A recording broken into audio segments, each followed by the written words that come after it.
Hey guys, welcome back to my channel. Time to do a little Jays talk. Had about 24 hours now to process the Vladdy news, and as expected, there's a couple of different camps on social media. And first off, I'd just like to say I'm glad we don't all agree on everything, because that would be incredibly dull on, X and YouTube. There'd be no need for any of us to talk or watch anybody's reactions or anything like that. So I'm kind of thankful, that we do disagree on these sorts of things. So yeah, no bad blood out there if we disagree on these sorts of things. It's refreshing, and it's nice to hear other people's thoughts, even if you don't agree with them. So yeah, now that we got that out of the way, what are my thoughts? I disagree with the first camp. So the first camp I'll outline as the extend Vladdy at all costs. We must have him. And while I agree with the sentiment, we really would like to have Vlad. We quote unquote need him. We having our homegrown star stay would be a huge thing for us. Obviously, we've struck out a bit with some high end free agents. But the blank check is where I push back. And this reminds me of a lot of the Ross Atkins discourse, where after 2023, he probably deserved to be fired. After 2024, I think 95% of us were like, yeah, he needs to go. And so we're in line there. And then all of a sudden you get a certain percentage of the fan base that takes it a step further and then says, Ross Atkins has never done anything good. He's done nothing but torpedo this team. He's never made a good signing. He has no idea how to value free agents. That's where our paths, you're kind of going this way and I'm going this way on that. So we're in agreement up until, fire him. But then you kind of take it a step further and I'm like, okay, I can look back through his free agent track record and his trades and stuff and see that he pulled off some pretty nice moves along the way, and he hasn't been as clueless or as terrible as some people want to make him seem. We agree that he's fired or should be fired. We don't agree on the severity of how terrible he's been, I guess I'll put it like that. So the same kind of thing with Vladdy. It's, we're all in agreement. We're all right here with the extend him. Yeah, get the deal done. And then part of the fan base goes up to blank check him, give him the Soto deal if that's what he wants. And that's where I'm like, whoa, okay, what are we doing here? This, we love Vladdy. We want Vladdy. He's not a blank check player. Aging, like first baseman, right-handed hitting sluggers do not carry that sort of value on the market with his body type.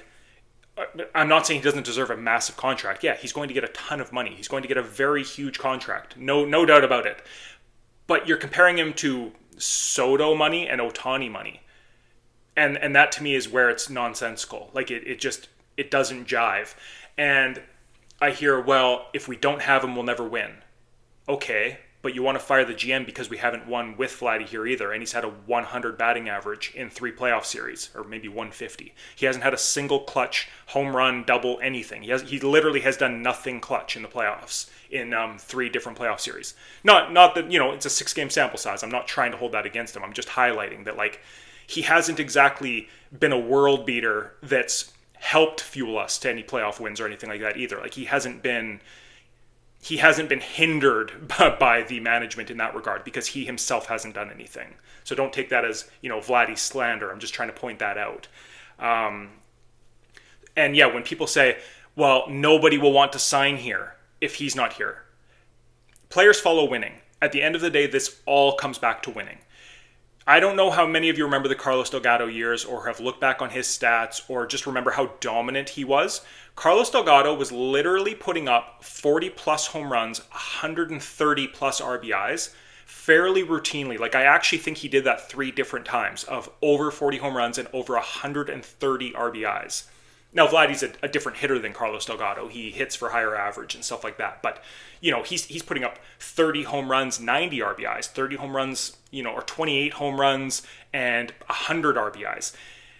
And we're thinking oh, this is the best player that we've ever had. We've never seen anything like this. No, we had a very similar, if not better version of Vladdy in the early 2000s or late 1990s. I don't remember exactly what years he was here, 90, 97, 96, something like that, through 2002, 2003, somewhere in that time frame. I don't remember the exact years, but yeah, we've lived this movie before. And so the thought of having Vladdy as the savior, he helps for sure, But however the Blue Jays build a winning roster helps a heck of a lot more. Having Vladdy on, say, $50 million a year on a losing team does nothing. It does not attract free agents. It does not put butts in seats.